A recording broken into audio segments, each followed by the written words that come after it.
पाहू शकता झाडं खूप अशी सुंदर अशी झालेली आहेत.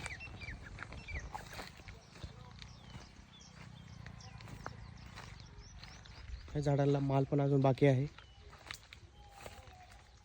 माल तोडायचा आहे आपल्याला अजून.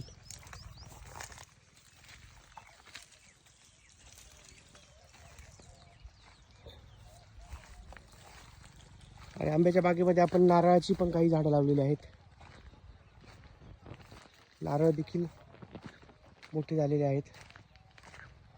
काही छोटे नारळ पण लावलेले आहेत आपण.